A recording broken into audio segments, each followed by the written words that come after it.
Well, hello out there. Welcome to another tutorial about the basics of programming.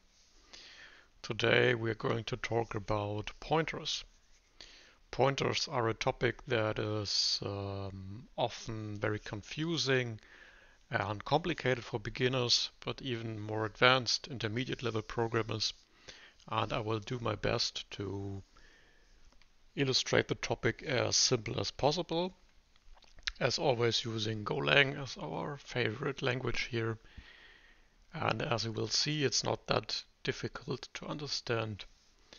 Also because Golang decided to use some features of pointers, but not everything that is known from more traditional languages like C, for example.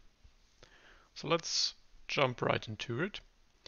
As usual, I'm starting with a fresh directory here, and the only thing I got is a README file. You don't have to create it. It's just for me to have a basic outline of the tutorial. If you haven't installed Golang yet, as always, I recommend you just Google it or check out the link in one of my earlier tutorials to install it. It's not very difficult and it's pretty well documented. Then we can just start by creating our main.go file, as I like to call it, and switch to our favorite editor, like for example VS Code.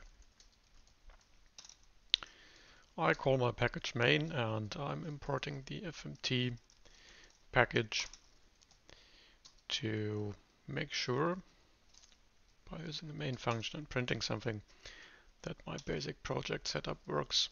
So famous hello world, save, and go run main.go. That's it, it works. Okay, now what are pointers? Let's first declare and initialize a simple variable. I'm going to call it message, and it's just a string variable that I'm filling with hello world. So my save actually cleaned up the unused import. That is nice, but I still want to use that. And print the message. I'm going to prefix it like this so we can see what variable it is. So as you can see, you can also use print line and separate arguments by comma. They will just be chained one after the other, separated by a blank. And when you save and run it, you get the parts of the message. So every argument chained together. Now let's create our first pointer. It's pretty simple.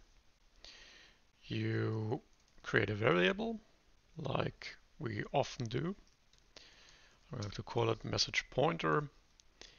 And I want this pointer to point to the content of the message variable. I can do that by using this ampersand operator. It is giving me the address of the value in this variable. The address is specifying the location in our computer's memory where the actual value, so the string message, is located. And as you can see, when we add a print statement, save, message pointer is showing these weird numbers, and that is a hex format. You can see that by 0x, maybe you already know that. And it specifies a location in your computer's memory. So it doesn't actually contain the value itself, like an integer or a string or what have you, but an address. And this can be really useful sometimes. and you will soon see why. So getting back to our program, as I said, by using this ampersand, we can get the address of the variable. What we can also do is, when we have this pointer, we can dereference it to actually get the content that it's pointing to. And I can do that by using the asterisk in front of the pointer variable, which means give me the value that this pointer is actually pointing to. So not the address, but the value that is located at this address in my machine's memory. And as you probably already guessed it, we get the hello world again. Now, what is interesting about pointers? Well, since pointers are just addresses of values, we can use this to actually refer to these values. So I can say I want to change the value there. And as usual, I can do that by changing the value of this variable just by an assignment. Actually, let's do this. We are going to change message to banana. And then let's print message and the pointer and the dereferenced pointer.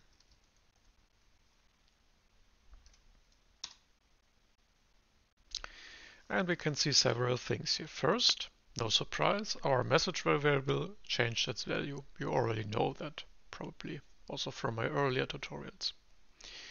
The message pointer is still stating the same address. So the address didn't change. It's still pointing to the string variable message in memory. That's also not really surprising. But the dereference message pointer is now also stating the new value, banana, no longer hello world, although our pointer is a different variable. Why is that? Well, that's because it's a pointer. It's not storing a value like message, not a string value or something like that, but an address. The address didn't change, but the value that is stored under this address changed. But the pointer is still pointing to the same location, the same address. And of course, this also reflects in our dereferenced pointer. Now let's try it the other way around. Let's change the value by using the pointer. So I'm going to dereference message pointer, and I want to assign grapefruit.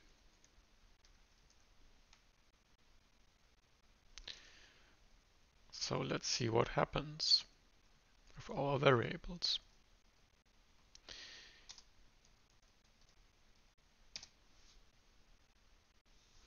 So as you can see, the message variable is now holding grapefruit. The pointer didn't change, still the same address. And the dereference pointer, of course, is also stating grapefruit. So this is one core aspect of pointers. They can be used to pass addresses around and actually change the values behind those addresses by using the dereferencing operator asterisk. So that is something to keep in mind, and we will see later in which cases this can be useful. Now let's create a new pointer, and I'm going to use the explicit declaration. I'm going to call it number pointer, because you can create pointer types for every type. Up above here we got a string pointer, so it's actually when I want to use the explicit long form, it looks like this. You declare a pointer type by using the type itself and the asterisk. But actually, this is just the string.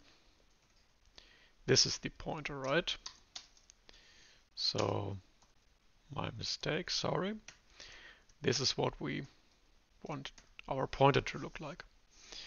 Our message is just a basic string, and our pointer is a string pointer, so asterisk string specifies a string pointer.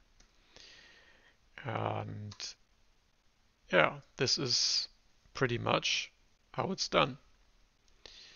Now back to our new pointer, number pointer. We will not initialize that one, but specify its type. So this is just the declaration. Now, what is the value of a declared pointer that has not been initialized? Let's check it out.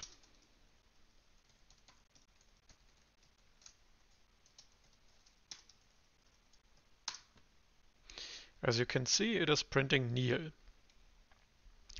And nil is a special value that means this pointer is not pointing to anything. It's basically pointing nowhere, and nil tells you this. So that is why often in Go code you will find nil checks, or in other languages it is called null or none in a similar way. And you maybe know this from our earlier tutorials about error handling. We checked error for nil or not nil, meaning that no error occurred or an error occurred.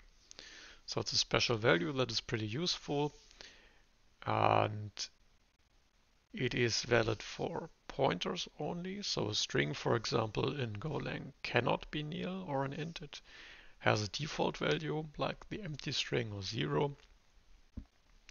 But pointers, of course, can.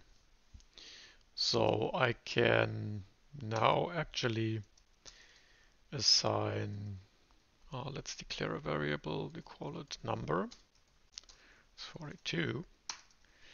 And now we can assign an address to a number pointer like using the ampersand and then number. And now you will see that it actually contains an address and no longer nil. Yes. And you can see it's a different address than the one above because at this location we already store our string. I can also explicitly assign nil to my pointer if I think that is helpful, and then check it out. So that also works, and it's no longer pointing to the integer of the number variable. So this in a nutshell is the basic syntax around pointers. We can create pointers, we can specify pointer types with an asterisk, we can get addresses for our pointers with the ampersand operator, and we can dereference pointers to get to the actual value they are pointing to, again by using the ampersand, but this time before the variable name instead of the type. Nil is a special value stating that the pointer does not point anywhere right now. That is useful to check that. So now that we know that, let's actually look at some more useful examples so you get a better understanding of where pointers can be useful. At first, we're going to create a test file. Maybe you have seen my tutorial on basic testing, and I want to encourage you to actually write a test for most of your code to actually see what it works and have a handy tool for verifying that nothing broke when you make changes to your programs. So let's just create a main underscore test.go file, and we need to initialize the module for running the tests properly. You can do that with go mod init, and then the path of your module, you can keep it pretty simple. In my case, it's the address of my repository at GitHub. And then you can run go mod tidy as it says here. And we now have a go mod file setting the Go version and the module name.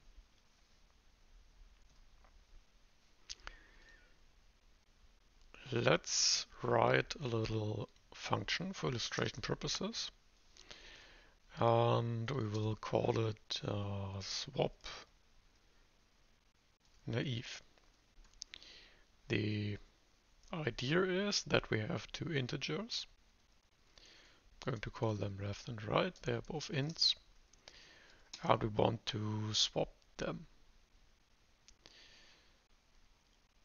So we can write a test for that. Same package. Import the basic Go testing package. Again, refer to my testing tutorial if you don't know what that is. And we're going to write a test function for swap naive. And we need a testing t. By the way, as you can see here, this type is a pointer. So now it all makes sense. You have this asterisk before the type. And you will see that it's not that complicated to understand pointers. So the idea is that we have two integer variables. I call them left and right here. The one holds value 1, the other 2. Then I'm going to call our function, pass the variables. And one could assume that the task is to swap the values in the variables. So I would expect them to be the other way around. That is why I will check if left is not 2 or right is not 1, then we know it didn't work. So I call error f to let the test fail.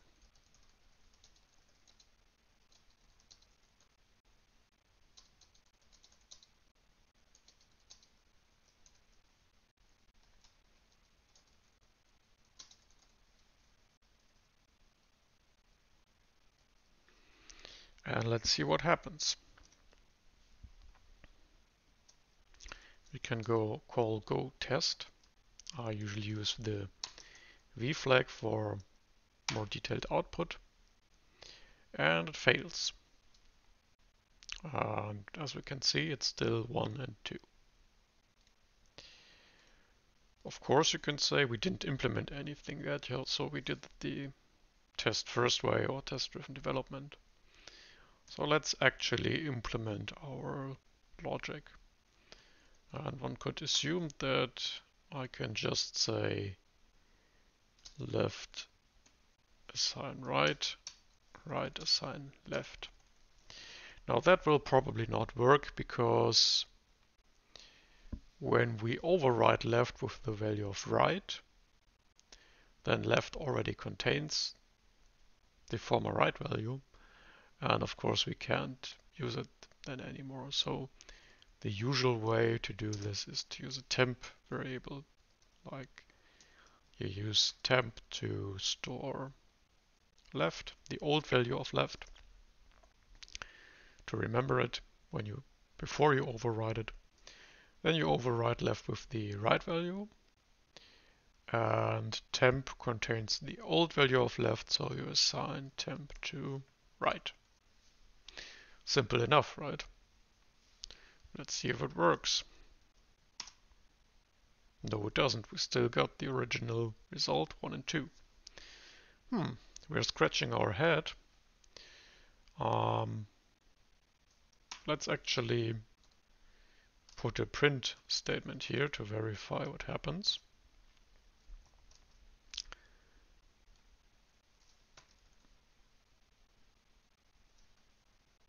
Left, right, after swapping.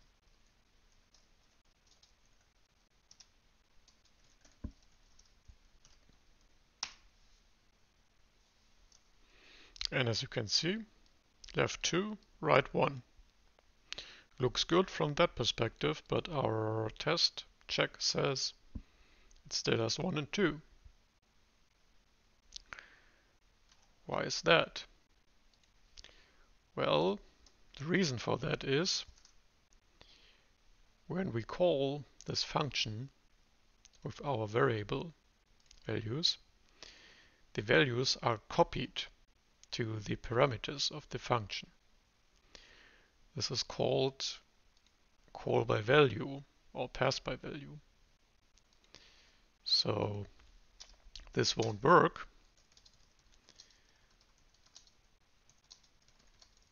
because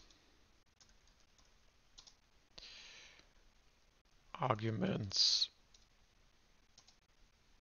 from calling code are copied to the parameters. So the actual parameters are only valid inside the function's body. Of course, inside the body you can read them, you can assign new values, but once this curly brace at the end comes, the scope of the body ends. So the validity, or maybe lifetime as you may call it, from these parameters is over. From the caller's perspective, it's still these two variables, left and right, and they didn't change because there was a copy passed here. Now, for our purposes, this is a little bit unfortunate, but it also has quite some value because most of the time, or at least sometimes, you don't want to change the original values. Now, what is a different way to solve this problem? Well, at first, there is a pretty simple solution to the problem. We could just use return values. So let's call it swap by return. Just the same parameters, but we return 2 ints. And the caller can assign the results and get the result. So let's actually do the same, like up above, but then return the swapped values. So actually, I don't even need that. As you can see, we can just write a return. Very simple. We just return them in the opposite direction. And let's write a test for that. We can just use this as a copy. Test swap return. Swap by return. And we need to remember to reassign. So left, comma right, assign swap by return. Because otherwise we got the same like before the parameters are not visible from the outside. Let's see if that works. Yes, it does. Swap by return works as expected. And that's not very surprising because you already know the concept of return values. You can return new values from a function, and these are then reassigned usually on the calling side. Now, while this is a solution to our task at hand, there is another way to do it by using pointers. And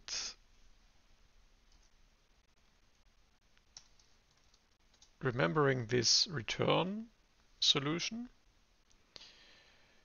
we can say that this is a simple solution for our task, but it requires returning values and reassigning on the calling side, on the caller side. By using pointers, we can do it without the return. We can say swap by pointers. And again, we use the asterisk before the normal type to get the pointer type. So these together are a pointer to an integer type. So you can't use it for strings or something else, just for addresses pointing to integers.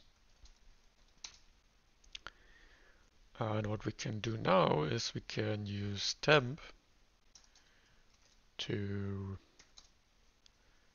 remember the left value. We want to dereference because we want the value, not the address. We assign the value from right to left. So again, dereferencing from address to actual value by using the asterisk in front of the variable name. And then the same for right using temp. And temp is already a value, not a pointer, so we can just write it. And that's it. Let's check it out.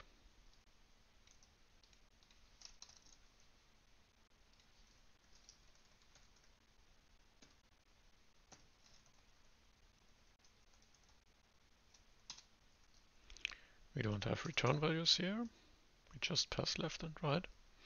And as you can see, the compiler already says, hey, you are passing ints, but I expect you to pass int pointers. So we can solve that by just passing the address using the ampersand operator.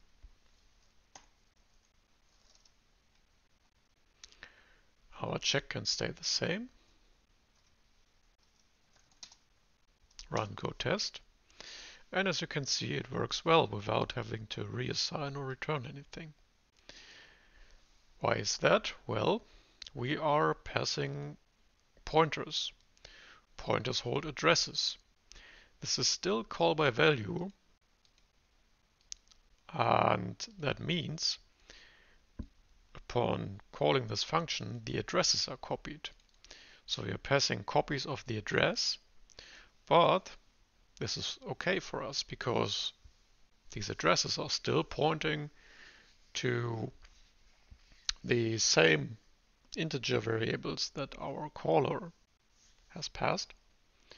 So we can actually go to the value of the addresses, change the values, and it will be visible for the caller.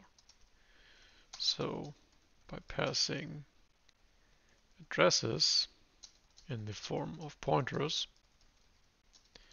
we can modify the referenced values for the caller. Yeah, simple as that. Very simple example for using pointers. Now that we know that the naive way doesn't work, let's actually change our expectation here because we expect it to not work. Now all our tests pass, which is always good feedback. One thing I want to show you is that Go actually has a much simpler way of swapping values. In a lot of classic programming languages, you would write it like that. You need a temp variable to store one side, then you swap the other side and use temp to make it on the first side too, because otherwise you would overwrite one before you're finished. So I'm going to show you a simpler version, which shows how nice the language is. It's just a minor thing, but you can just write that you want to swap that in one line by using commas. And that's it. The pairs on each side of the assignment will get assigned. So left-hand side, right, the dereferenced right, so the actual value is assigned the dereferenced left pointer, so the left value, and left from the right side. And under the hood, Go handles this swapping with a temp variable for you. You can write it very compact and easily.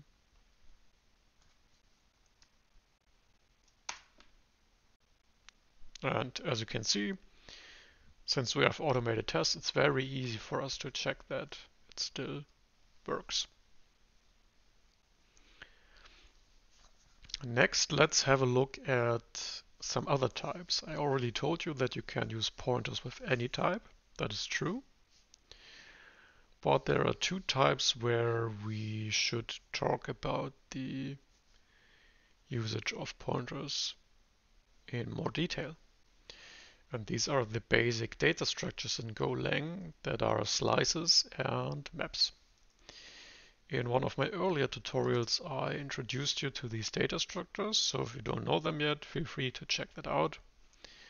Maybe you already know that, or you can just search around and learn about them.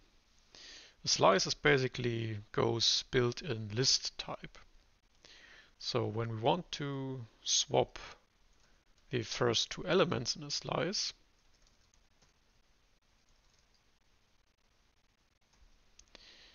we write a function like this. It's a slice of type int. And again, we can use the short from in Go, which makes it easier without having to use a temp variable explicitly.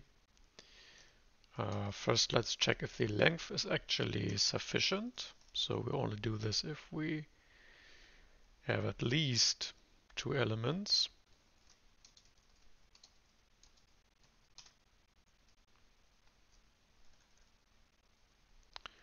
And we're going to say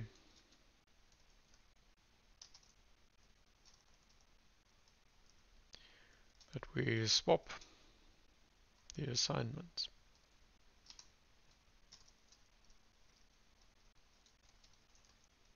It's the same principle as above, but we're not using pointers actually, but the elements from the slice. Let's see if this works. In theory, we're not using an explicit pointer here, so I'm not sure this works until I wrote a test for it.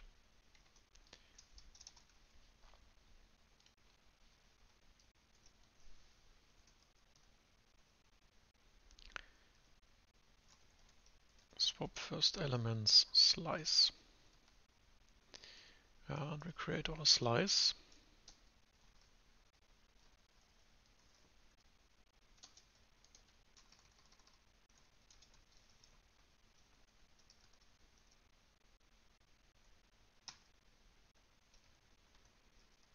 pass it to our function. And assuming it works, we will check that slice at position 0 should be 20, otherwise we fail the test.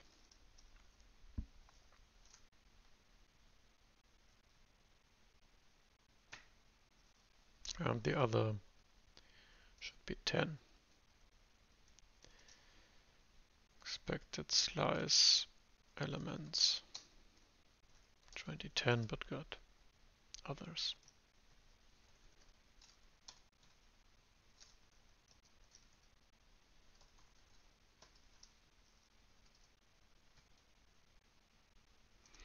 Let's see if it works. And yes, surprisingly it does, it passes. Now you might say, wait a minute, you just explained that normal values are copied, and when you change them in a function, this change is not visible for the outside unless you use pointers by passing addresses. And this is correct, but slices and some other types like maps are different. They have what is called reference semantic, and that means these are not completely copied when you call the function. Particularly for performance reasons, because you can imagine if you're copying large values that occupy a lot of memory, that this can become quite expensive for the runtime. So let's say you have very big slices with lots of elements and you're calling a function in a loop and you don't want each step in the loop to copy the complete slice or map. So Golang automatically uses reference under the hood. So you could say they use pointers under the hood without us having to worry about it. And you can also change the content of the slice, so the elements. What you can't do is assign a new slice. Well, you can do it, but it will not be visible for the outside. So let me show you. One could think that we just reassign slice, and we do that by creating a new slice like this.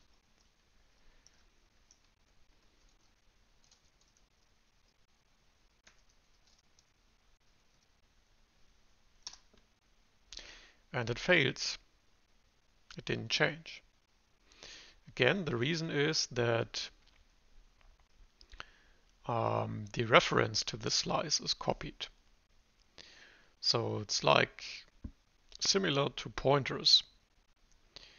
You can't change the address. You can't change the reference for the outside. You can do it in here in the function, but not for the outside. But the values that are actually referenced, so the elements of the slice, you can change them or you can append new elements.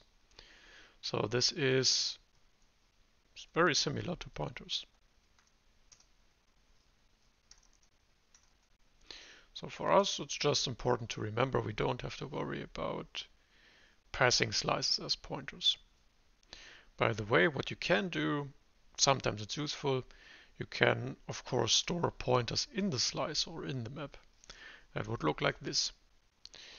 Now, we won't get into too much detail about that now because we don't have a use case here, but that's just a side note.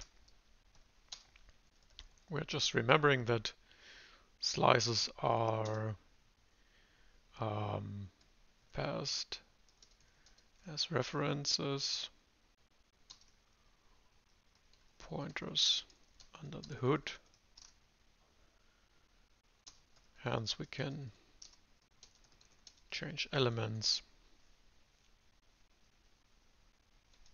and see the change on the callers side too. Now let's quickly illustrate this for maps too. Swap map elements. We're passing a map. I'm going to call it text to int.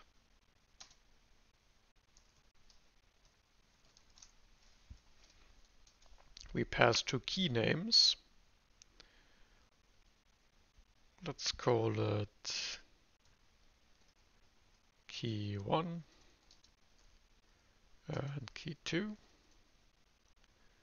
Or actually first and second maybe. Of course it's not a text type but string type. And we assume that both are contained for this example actually in the map, that they are present. And we can say text to int. This time we're going to use the temp approach. Temp variable, text to int first, stored in temp. Text to int second.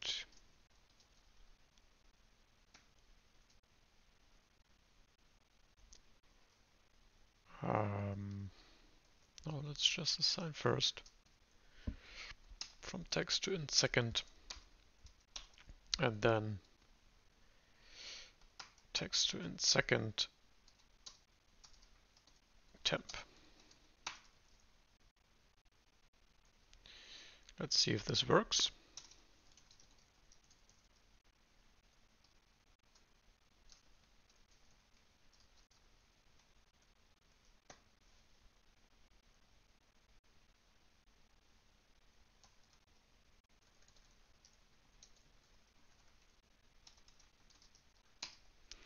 We create our map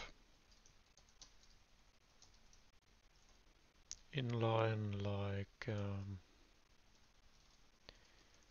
this. It's a good refresher of the data structure tutorial.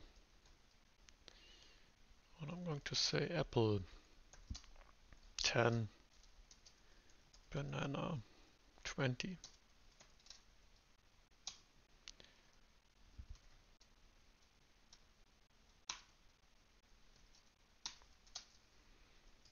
And I want to swap these key value pairs.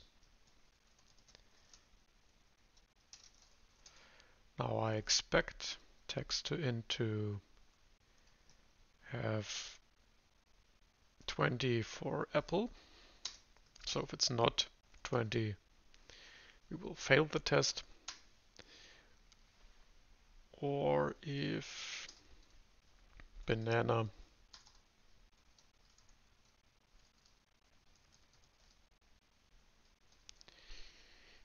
is not 10, we're going to fail too.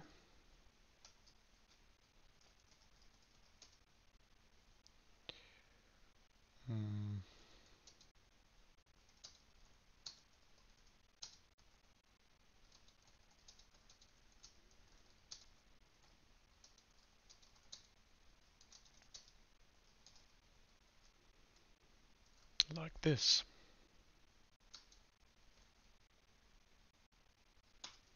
Or let's just print the complete map.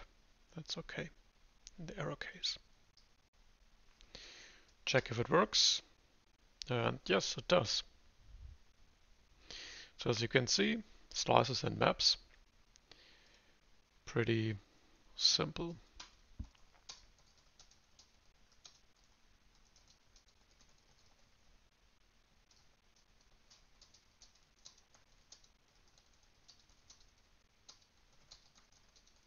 These are not copied completely.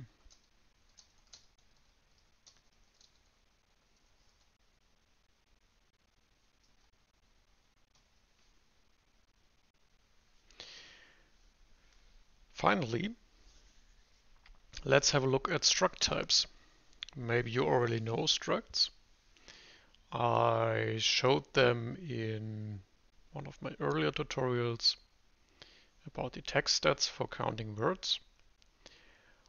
And I want to, again, make sure that you understand that you can use pointers for various types.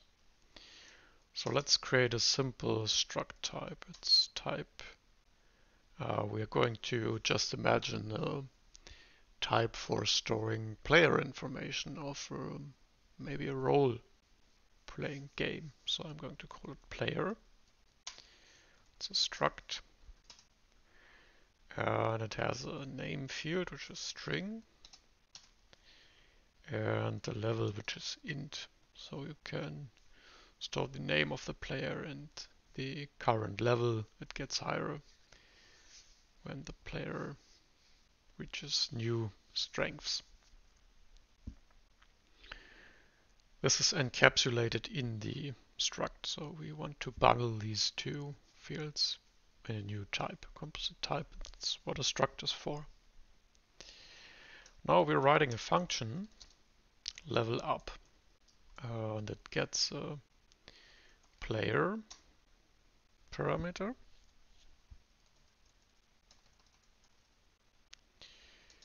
And let's say delta for the number of level ups. Maybe you can also level multiple levels in one step. And the logic is simple enough. We can just say player.level is player.level plus delta. Or in its short form, maybe you already know that, we can write it like this. Plus equals, it's a shorthand operator. And it's equivalent. Now this is pretty simple, right? So let's test it. Test player. Or just test level up.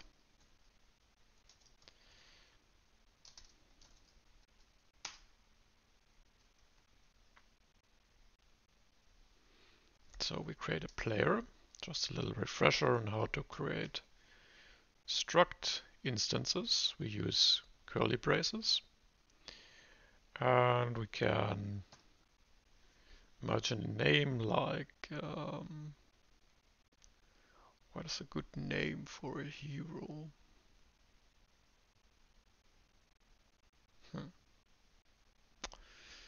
Let's call him Carl for simplicity reasons. And this initial level is 1, and we have to state the type of this struct. Alternatively, maybe you already know that you can also state the field name in front to make it more explicit, or if you want to omit some. Then we're going to call level up. We pass the player and we want call to level 2 levels up. So I expect player.level to be 1 plus 2, 3. So if it's not 3, not equal to 3, I'm going to fail the test.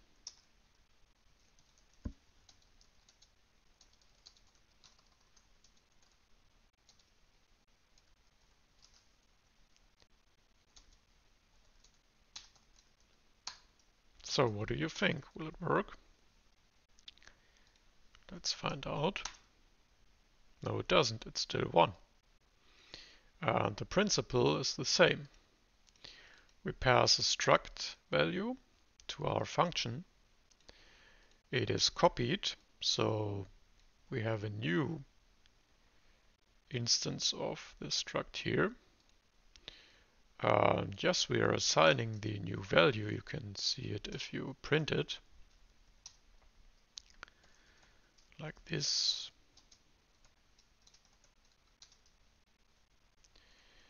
But it's just in the copy of the struct inside the function. On the outside, the caller still has its own copy. It's still 1. How can we fix that? Well, we use pointers. So let's call this level up naive.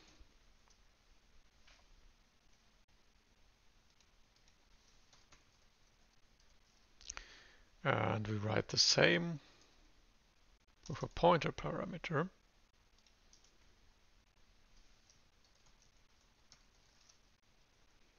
Asterisk before the type.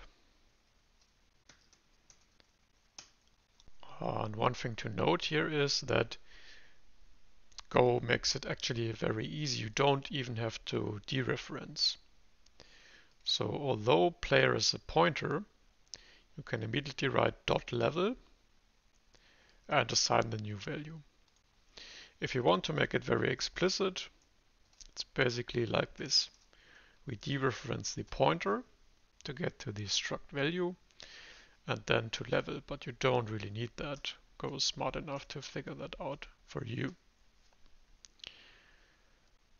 Apart from that, from our parameter type, it basically looks the same, right?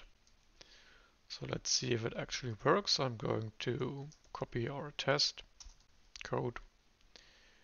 This is test level up naive, and this is by pointer.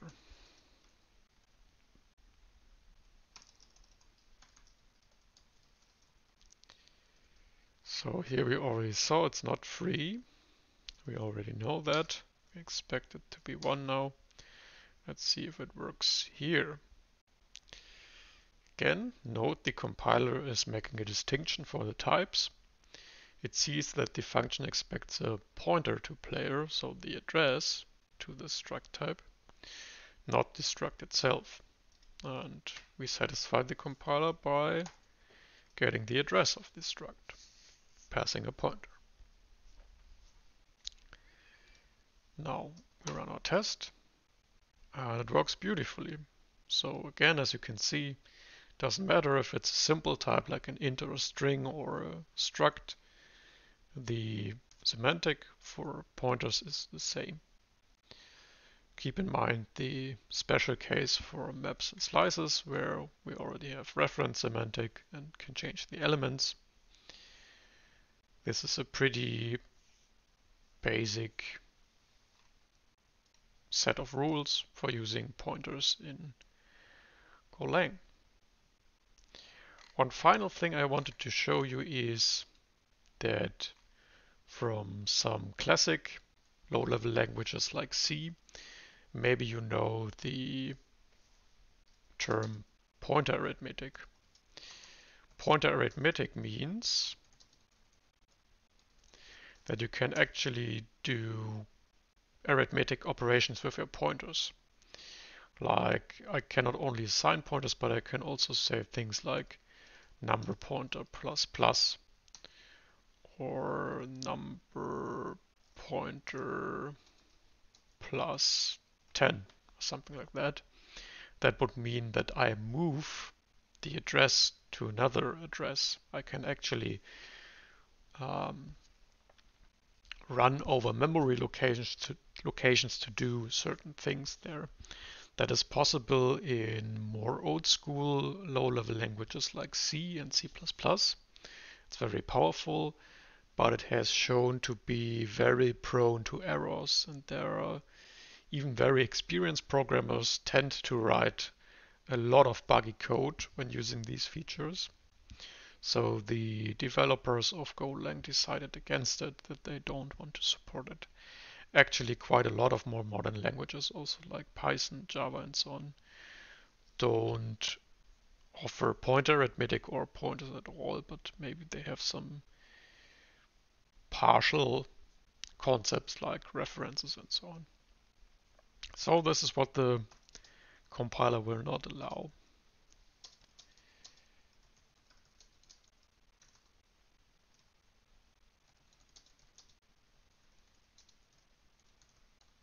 And it usually makes the program more robust.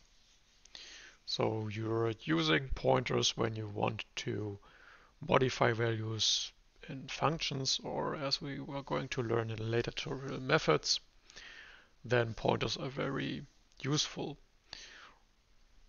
And sometimes they are useful to avoid copying. If you have large structs, it can be useful to pass pointers, even if you don't want to modify them, to avoid too much copying maybe for performance tuning.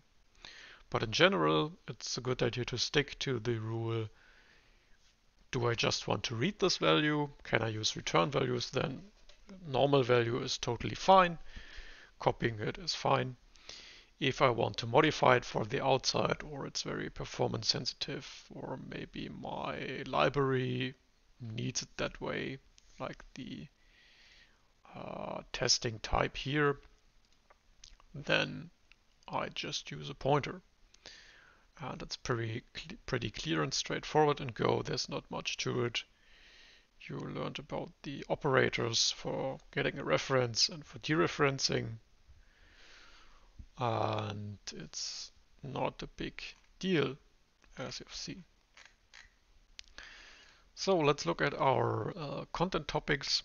We actually covered a lot. You also learned about Neil. And yeah, if you found this helpful, feel free to let me know if you have any questions or topics that you want me to talk about. Feel free to leave a comment. I will do my best to reply to you and see you soon.